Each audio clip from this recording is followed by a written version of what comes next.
মাত্রই একটা লেখা পড়ছিলাম। লেখাটা আমাকে খুব নাড়া দিয়েছে।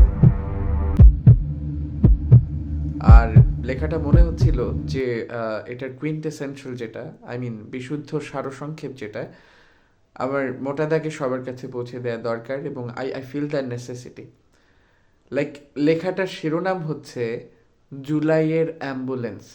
আসলে চিন্তা করে দেখেন তো, জুলাইয়ের অ্যাম্বুলেন্স কারা ছিল, কোথায় অ্যাম্বুলেন্স ছিল, কিভাবে কি। আসলে জুলাইয়ের অ্যাম্বুলেন্স ছিল রিক্সাওয়ালারা। আমরা যাদেরকে স্বীকৃতি দিতে চাই না, প্লাস পারলে 2 টাকা ভাড়া কম দিয়ে আসি।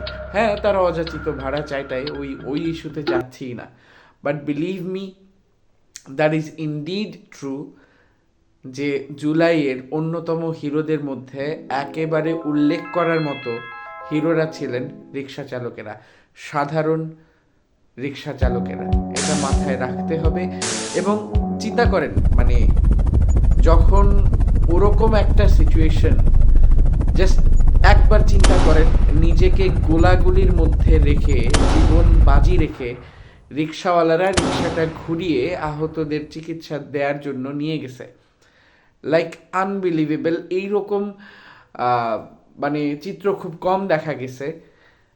আমি অন্তত কম দেখেছি। আমি জানি না হিস্ট্রিতে এরকম ইতিহাসে তো বাঁকে বাঁকে থাকে, কিন্তু আমাদের রিক্সাওয়ালারা এবার জুলাইয়ের আন্দোলনে যা করে দেখিয়েছে, জাস্ট আপনি অ্যাপ্রিসিয়েট না করলে সেটা আপনার চিন্তা।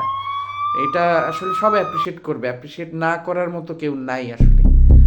তো জুলাইয়ের অ্যাম্বুলেন্স, ইসমাইল নামে একজন রিক্সাওয়ালা তো সেই মারাই গেল, শহীদ হয়ে গেল বাঁচাতে গিয়ে।